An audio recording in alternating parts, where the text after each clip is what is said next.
We're all met together here to sieve and to crack. We are glasses on our hands and our work upon our back. There's nae a trade among us that can mend or can mak if it wasna for the work of the weavers. If it wasna for the weavers, what would you do? You wouldna hae the clothes that's made o' wool. You wouldna hae a coat of the black or the blue if it wasna for the work of the weavers. So,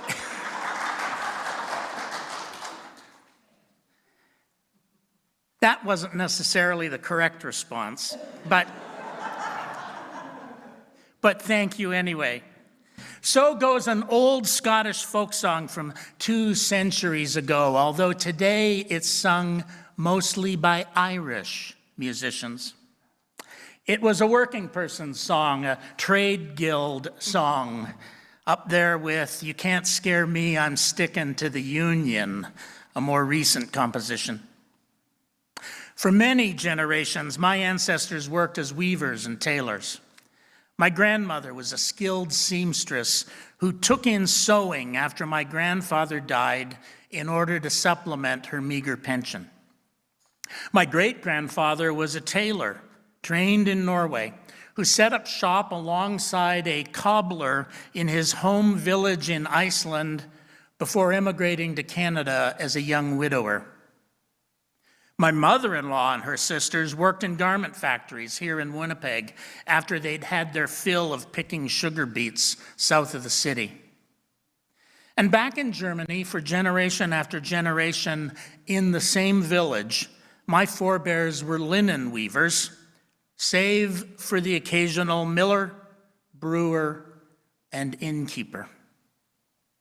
Even the farmers spent their winters working with wool or linen, an activity that could be practiced indoors around the fire, in between the necessary chores in the field or the barn or the kitchen. A familiarity with fabrics probably dominated the domestic life of most of our ancestors, even if it wasn't a primary occupation for them. Any history that doesn't include weaving and knitting isn't complete. Something we should all remember when reading about the intrigues of politics, the ravages of war, or the exploits of self-proclaimed explorers. Even the monks in medieval monasteries had to weave and darn in between their prayers and devotions, although we can be sure that they outsourced much of the work to the nuns in nearby convents. This morning, though, I want to focus on repairing torn garments more than the creation of new ones. For everything, there is a season, after all, a time to kill and a time to heal, a time to keep and a time to cast away, a time to rend and a time to sow. My interest in history and genealogy, which varies between being a hobby and an obsession, has meant that I spend a lot of time studying old records, including archived immigration and military records, even extant medical records from the past. These documents can reveal a lot of details about people, from their height and weight, domicile and next of kin, to the extent of their education and their reasons for traveling from one place to another. It is also common for such documents to identify distinguishing marks, that is, birthmarks and blemishes, scars and other peculiarities. Sometimes notations about these marks go on to tell stories about how they came to be, stories of accidents and injuries, some recent and others in the distant past, some minor and others life-changing. As a longtime civilian and casual border crosser, such records about me would be limited to school records and medical records. And they would reveal 3 scars nicely hidden by the hair on my scalp, 2 from falling downstairs as a child, and the 3rd from an adolescent fight. 1 on my left hand, also from falling downstairs as an adult, and 3 broken bones, which I like to describe as having come from falling down the side of a mountain. Although my wife and daughters would tell you that this is a rather gross embellishment of what actually happened. Let them tell the story their way. I still think mine is more entertaining. And as the one who suffered through the pain and long recovery, I feel entitled to tell it my way. Then there are scars from 3 surgeries, whatever distinguishing marks my dental records reveal, and whatever so-called age lines that have appeared over the years. None of these physical marks reveal the spiritual and emotional wounds I may have experienced, although you might be able to guess at some of these by the things I talk about a lot. From being bullied in the schoolyard to losing my father at a young age, dropping out of university and losing a job just when my adult life was getting underway, along with countless other losses and disappointments. I like to think that I've been resilient, so I put on a brave face. But each of these things have left a scar. For the most part, psychological wounds leave no visible scars, although they often reveal themselves in habits and behaviors, fears and anxieties, misplaced anger, and emotional distance. And most of us spend a lifetime trying to get over these emotional wounds, to heal from them like we heal from broken skin or broken bones, even though they may leave us with a scar or a limp. But what if the great insider trading truth is that you don't ever get over the biggest losses in your life? Asks Anne Lamott in her book Stitches, a handbook on meaning, hope, and repair. The pain may moderate over time, but our biggest losses will always leave their mark. And that may be both good news and bad news.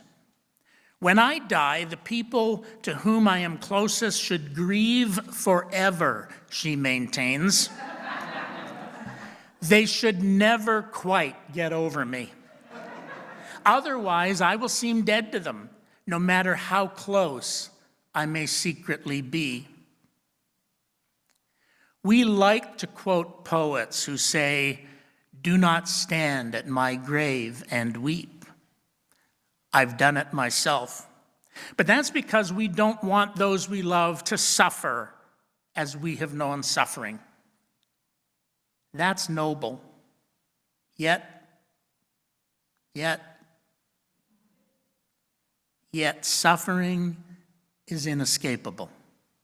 And while I wouldn't encourage anyone to let their wounds fester, I would point out that it is often precisely where we feel wounded or broken that we discover the pattern of our lives and discern our sense of meaning. It is the places where we are broken or torn that become our distinguishing marks, whether or not they get recorded in our medical files or in a military dossier. And I'm often more intrigued by the scars a person bears than the medals they wear. When I was a boy, my mother sometimes called me Linus, a reference to the cartoon character from Peanuts, who carried his security blanket with him wherever he went. You see, I had what I called my cold blanket, which is not to be confused with a wet blanket. I was a wet blanket. I carried a cold blanket.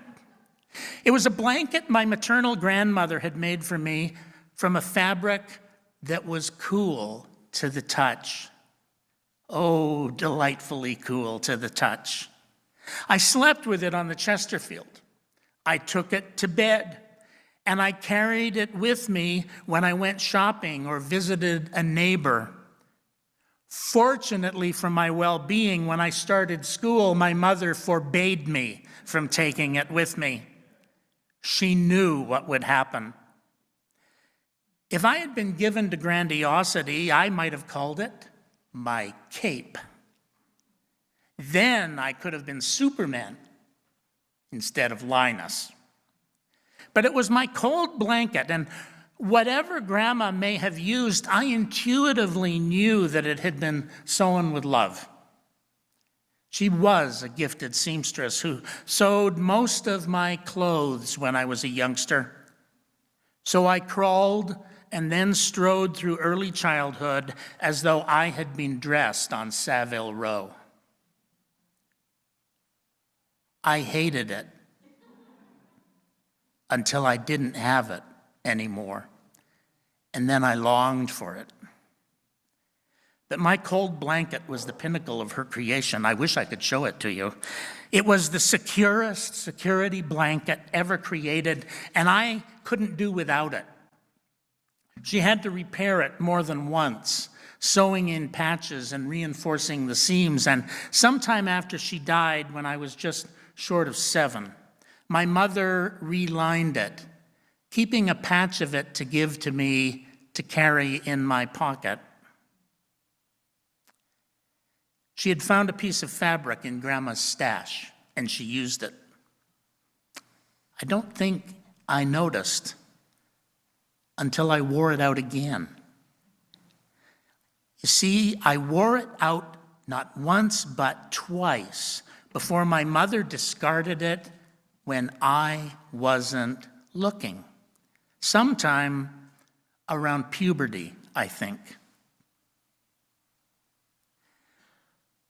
Curiously enough, one of the behaviors that this has instilled in me is a seeming incapacity to discard things once they have been fully used, particularly things that belonged to my children, which I archive in my house, waiting for one of them, either of them, to show the least bit of interest in something I have preserved for them.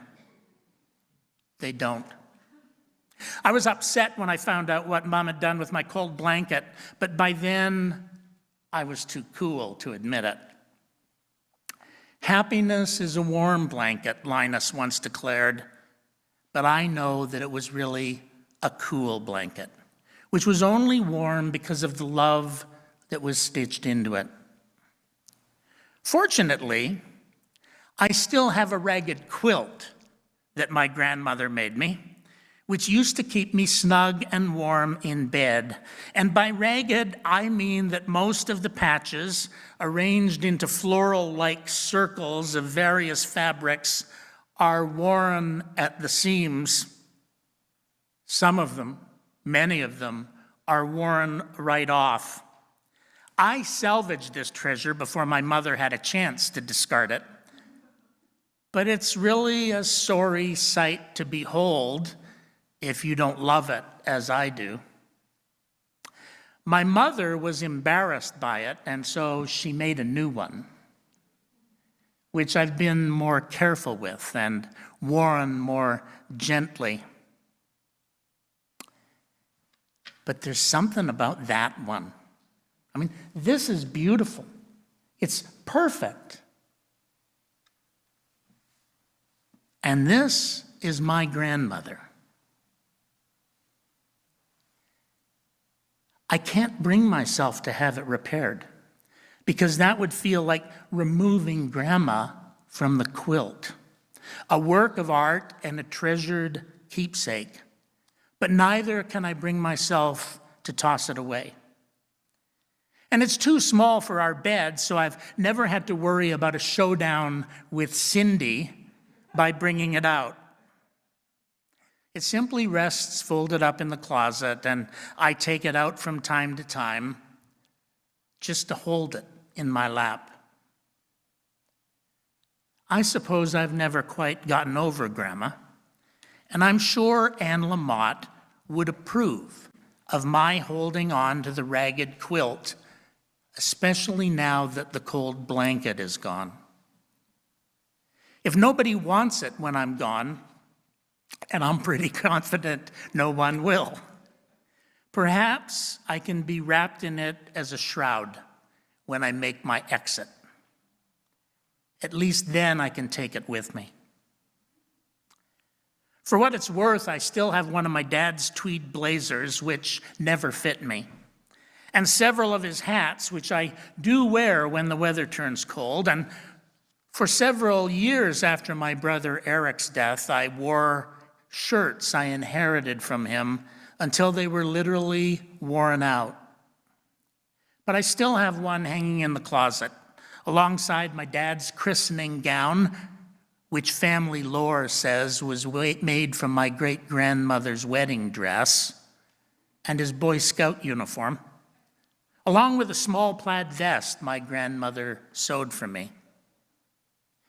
And then there's the silk scarf my mother-in-law brought home with her from Japan after she and most of her siblings were exiled there with their parents following the war, as well as a doily that my great-grandmother created for her daughter-in-law, my grandmother. There's something comforting about each of these things, even though many might wonder why I keep them, especially given the condition that several of them are in. Our lives are a patchwork of moments, memories, connections, and stories in the view of Anne Lamott, and making meaning from that patchwork may be little different from creating a quilt of sorts or a tapestry. How are your patches doing? Your patches from life, are they pristine and perfect? Or are they a little more like Grandma's quilt? We do have our accomplishments that look like a pristine quilt, and we do have our wounds that may come simply from having lived fully. And all of it brought together becomes the fabric of our lives. We never know exactly what it will look like, and just when we think we have it figured out, it may be torn asunder, or perhaps soiled, or stained, or frayed. We live stitch to stitch, Lamott writes, and maybe the stitching is crude or it is unraveling, but if it were precise, we'd pretend that life was just fine and running like a Swiss watch. And that wouldn't be good for us because it wouldn't be true. When things unravel or are torn asunder, we can give up, we can wait for a miracle, or we can strive to repair what remains. And that's why I'll be darned. Towards the end of Stitches, Lamott reminds us about darning, which seems like a quaint practice in our throwaway society. Few people still darn their socks, although both of my parents did. Dad was one of those soldiers who learned the art during the war. They would be scandalized by what I send to Goodwill or simply toss into the garbage. Darning reminds us that damage and destruction are not the same, that things are always unraveling, but they can be woven back together again with a little patience and a little effort. That it's possible to repair a garment that is torn and tattered, and by implication, even a personality or a whole society. Will you be darned with me? It takes faith and patience to weave threads back into a garment that is damaged until the fabric is restored, at least so that it is usable. And it really is something of a miracle. When you think about it, to restore something until it is good enough again while surrendering the foolish notion that it was ever perfect in the first place. We hear foolish people prattle on about making a country great again. And it isn't just our neighbors to the south. We do it too.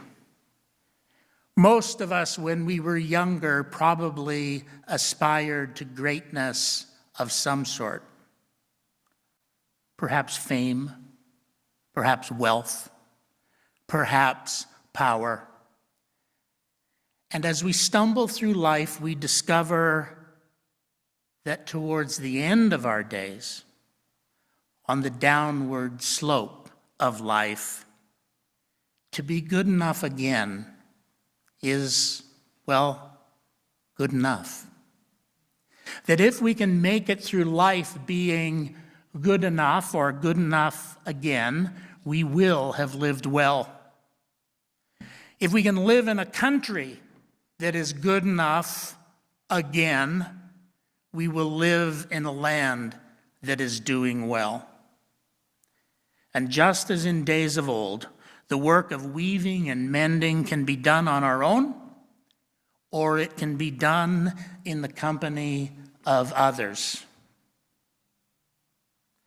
My mother and my grandmother worked mostly on their own, but I also know that they participated in quilting bees, sometimes with one or two or several neighbors or friends or relatives. The work of quilting is wonderful for people to do together. In the face of whatever possibilities or adversities present themselves, Lamott notes that most of us have figured out that we have to do what's in front of us and keep doing it. We clean up beaches after oil spills. We rebuild whole towns after hurricanes and tornadoes. We return calls and library books. We get people water. Some of us even pray. When we do these things as a community, we share the work with others, and our individual efforts are magnified, just as they are when bygone generations gathered to raise a barn or stitch a quilt together. And I'll be darned if it doesn't prove to be satisfying, even good enough again. Please join in the closing hymn, number 301, Touch the Earth, Reach the Sky.